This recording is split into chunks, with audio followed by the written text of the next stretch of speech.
Welcome back, everybody, to episode 7 of Gridiron Across the U.S. podcast. I'm joined here by Dom, and today we'll be previewing week 18, the last regular season week of the NFL season. We'll be going over our picks for locks and dogs. Big game this week in the Vikings and the Lions.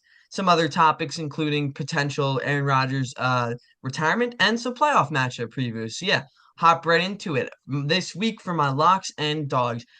For my lock, I've got the Tampa Bay Buccaneers. Pretty obvious one. It was a tough one to pick locks this week. I didn't want to take any matchups too close since every matchup this week is a divisional game, and those are always toss-ups. So I went with the 14-point favorite Tampa Bay Buccaneers over the Saints because historically, they play well against the Saints, right? I don't know. I Always, don't know. always. Yeah. And with the NFC South and a playoff trip on the line, I don't think they're going to lose to Jake Hain or Spencer Rattler, whoever's starting. I can't imagine a world where the Saints win this, so I will be going with the Bucks as my lock. If that's wrong, I might be giving up, might be hanging up the microphone and retiring from locks. My dog of the week, I'm very confident about this one. I took the Miami Dolphins because for some reason, at least on CBS Sports, the Jets were favorited, which I don't understand at all. I think Jets have nothing to play for. Miami with a playoff trip on the line, they're definitely still alive. Um, I don't see why the Jets are favored even and the Dolphins are a much better team. I think Tua might be hurt, but I still like Tyler Huntley and the Dolphins more than the Jets. So they are my dog of the week. What about you? All right, for my lock of the week, I got the Ravens. They're playing the Browns. If you listen to that other team, Browns, they're gonna win this game very easily. Who's their quarterback? Bailey Zappi. That's their fourth quarterback of the year. Deshaun Watson, Jameis Winston, who should be starting. I have no idea why he's not starting. Who gives you a better chance to win? Jameis Winston. Who buys the tickets? Who sells the tickets? Jameis Winston. I don't think Jameis is going around on SeatGeek these days. But the Ravens are going to win this game easily. They're trying to lock up that AFC North spot, win the division with this game. Yeah, he wants them to lose this game, but I don't see a world where they lose Not gonna this game. happen. Let's just put it straightforward. And then for my dog, I saw again on ESPN, I saw the Titans were favored over the Texans. Titans are sitting at, I believe, the second or third overall pick today. Not sure how that draft order's flying around these days. But Texans have already locked up their division a while ago, which this division is so bad. This is a trash division. And the Texans, they're a cold team. They're going to lose that wild card game. Everyone knows that, or depending on their matchup. If it's the Steelers, hopefully they win that one. But just kidding. Steelers are going to win that one probably easily, but we'll see how that goes. But a team wants to have Crazy. momentum going into the playoffs. If you're going in stone cold, then you're going to lose by a lot. So why don't make the losing a little less by beating the Titans this week? I don't see why they're underdogs in this game. Not sure if they're resting their starters, but Davis Mills, he can play. I saw him live once. He almost came back on the Rams that one game forever ago in 2021, but their backups still compare to the Tennessee starters. Then we're going to move on to our first actual topic, which is Aaron Rodgers' potential retirement. I saw an Instagram post earlier today of him teasing the media. He was saying it could potentially be his last ever game, but he said this time he will not need a darkness retreat to figure it out, which I think everyone would like because who else is tired of seeing Aaron Rodgers on their page? Even at the ripe old age of 41, he's still going, still making headlines, his little darkness retreats. So I believe he's going to retire, but if he doesn't, he's not going to be a Jet next year. What do you think on that? Yeah, it's definitely an interesting situation. Never can be easy when it comes to Aaron Rodgers. That guy is a total I don't even know how to explain him. I don't see a world where he's back with the Jets next year. In a perfect world, the Jets were able to draft Drew Aller and have him sit behind Rodgers, but Rodgers would never mentor a rookie. I think Rodgers is out of here because Garrett Wilson, if Rodgers returns, Garrett Wilson's requesting a trade. It's pretty public news. And I don't think the Jets are willing to pick a 41-year-old quarterback who has led them to two more miserable seasons for the rest of their miserable franchise. Um, I don't think they're going to pick him over a 24-year-old stud wide receiver. You don't find many of top 10 pick. Garrett Wilson's a stud. And, just for the Steelers, if he's available this offseason, they better go after him. But Every receiver is a Steeler. same old Steelers. Devontae Yeah, you got Adams, Mike Brandon Allen. Williams instead. Mike Williams, stud. Don't diss Mike Williams. But back to Rodgers. I don't think he's gonna retire. Like I don't see a guy like Rodgers with as big of an ego going out as cold as he did. Is it is there a world where Purdy doesn't re-sign with San Francisco and Rodgers goes to his childhood team that passed on him? I don't know. Maybe they But win 2 games instead of six. yeah, but I don't think Rodgers is going to retire after a miserable season 4-13 or whatever they are. I think he's going to be back somewhere. There's plenty of QB needy teams, and it's honestly not a good quarterback class this year. So I think someone will convince him to stay. It won't be the Jets, though. Yeah, 100%. I saw something else. We've talked highly of Drew Aller here, and I saw that if he does a good playoff run, if Penn State wins the Natty or something, that he could potentially actually flip his decision to stay for his senior year and commit to the draft. We're not commit to the draft, enter the draft.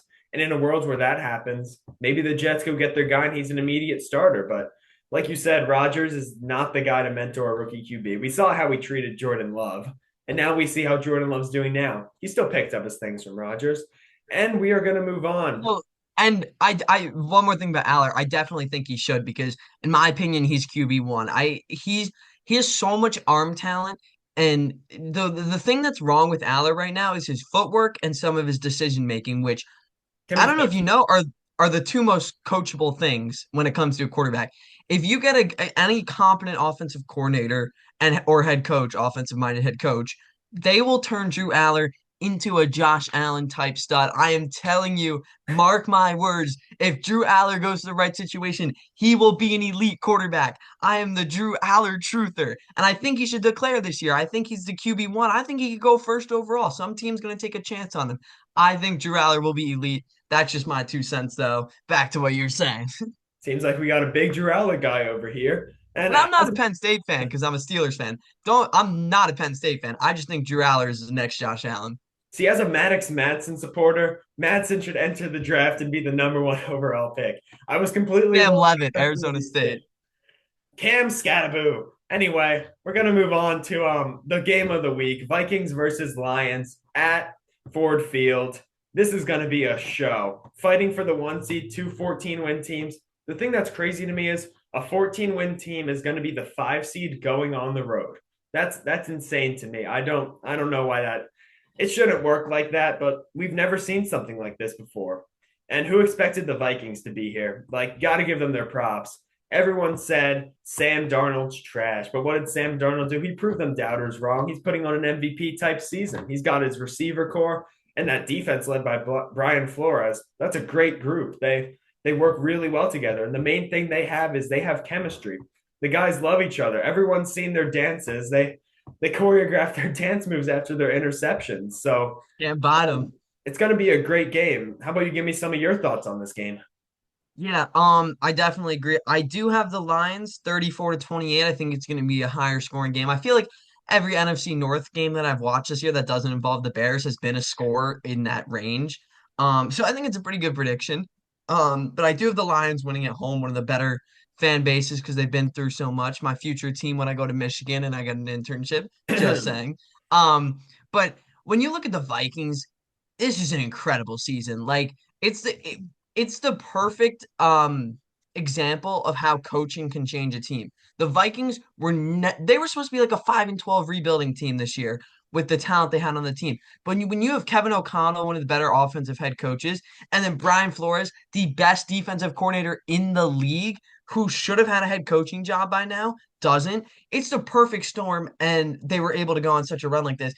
Brian Flores, by the way, who the Steelers let walk right out the building for Terrell Austin, my favorite coordinator on earth. He's You want to guess something else? Guess where Dan Campbell started. yeah. Why did we let Dennis Allen become the head coach over Dan Campbell? Oh my God. So while the Steelers' highest paid defense in the league is giving up 30 points in back-to-back games, Brian Flores is out here taking a bunch of randoms and turning them into one of the better defenses in the league, paired with the offensive firepower that they have.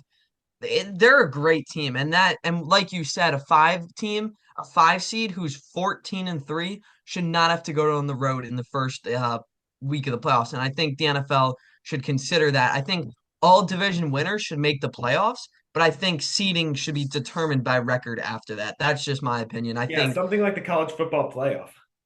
yeah, and it would make week 18 more important because you have a team like Houston who's locked up their division, but they can't move up or down the seedings because they're 9-7. They're resting their starters when like I think Steelers are 10-6, Chargers are 10-6, and Broncos are 9-7. Any of those teams could have leapfrogged Houston if they had an actual seeding. I still think the one seed should have the bye. I think that's a great rule. That's a good rule. Um, but it's just odd standings. Like no other league does it. Like or the NHL does it a little weird. I think the NHL needs to change theirs as well. But I do like this Vikings team, but I think the Lions, although they've had a ton of injuries, that makes it interesting. A fully healthy Lions team, I don't see how they lose. With these injuries, it'll be close, but I do still like the Lions at home at Ford Field. Sorry for my little ramble there. All We'll good. move on. Gotta get my prediction in real quick. I'll keep it pretty short here. Pretty similar to Kevin's 31-24 Lions. I love the Vikings. I love what they've been doing, but it's just not enough to keep out with that offense. They got four guys over 1,000 scrimmage yards this year, and one of them is David Montgomery, who has missed the last 2 or 3 weeks with his injury. Maybe he'll come back for their playoff run, hopefully. Love to see that duo together, Sonic and Knuckles. But gonna keep it simple. The Lions are gonna win. Very passionate fan base, and at home, it's just it's just a better situation for them. Better advantages. They're gonna win, but like you said, there needs to be a change with the playoff. I do not like how a 14-3 team is gonna have to go on the road, and that extra week can make such a difference, and that home field advantage can make such a difference. And we're gonna move on to our potential playoff matchups.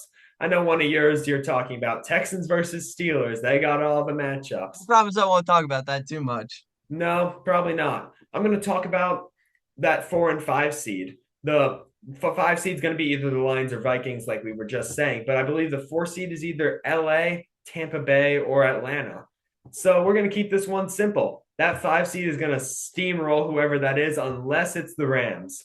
If it's the Rams versus Lions, I feel like that could be a close game because that's a starting to be a little rivalry with that Jared Goff Matthew Stafford trade. Got the Stafford jersey back there.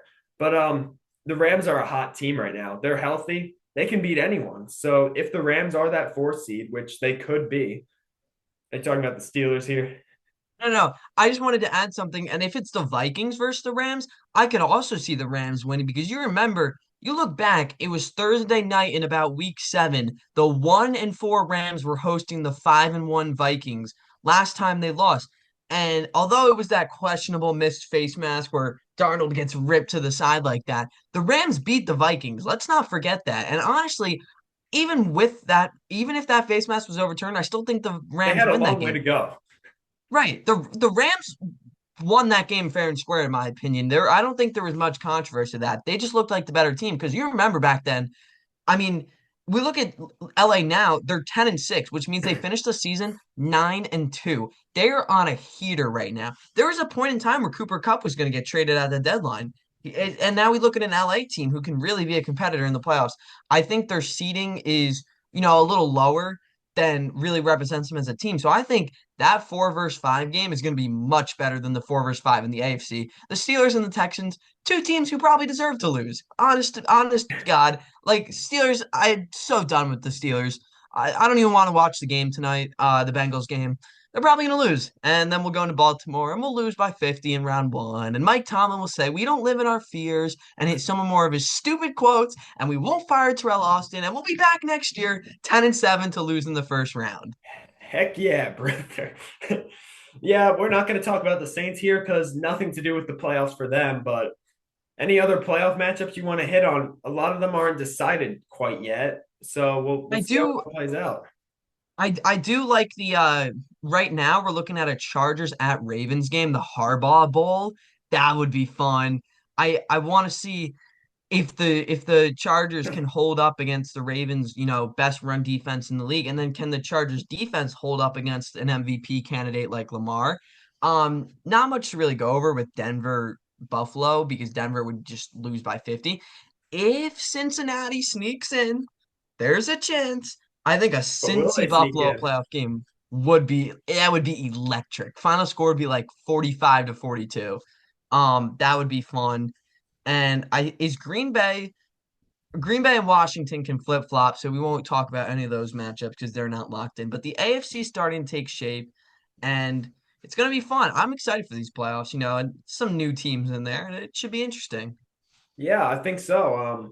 A lot of new teams making the playoffs this year. I feel like we're going to have a pretty good playoff this year, as long as the Chiefs don't three-peat. God forbid the Chiefs three-peat.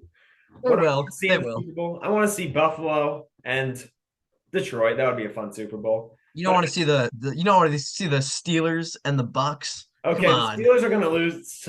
If they don't lose to the Texans the first round, they're going to get steamrolled by Baltimore. We all know it, or whoever they'd have to Kansas play. City or Kansas Buffalo, whoever City. we play. Yeah, but as we said a couple weeks ago, as you said, you like the Steelers matchups. How's that going for now?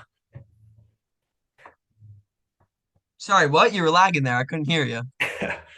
All right, we won't touch base on that one right there. We got a very happy Steelers fan over here. See, he's gonna sit through the mediocreness, 10-7 every year, first round eliminated. But I want to see an 0-17 season next year. Let's get a first ever 0-17 season in history. Who would love that? Arch Manning, flip the franchise around, and then we're gonna rehire Dennis Allen, and it's all gonna be good. You will never hear from me Oh, again if Dennis Allen steps foot on a New Orleans Saints facility. It's about all I got for today. You got anything else? no, it was a pretty good ramble session. We went over some previews, and I think we were pretty productive. So yeah, that's all I've got. All right. Thank you guys for watching. Hope you guys enjoy the games over the weekend, and we will see you guys Tuesday for our recap and our playoff picture analysis. So thank you for watching, and we'll see you in the next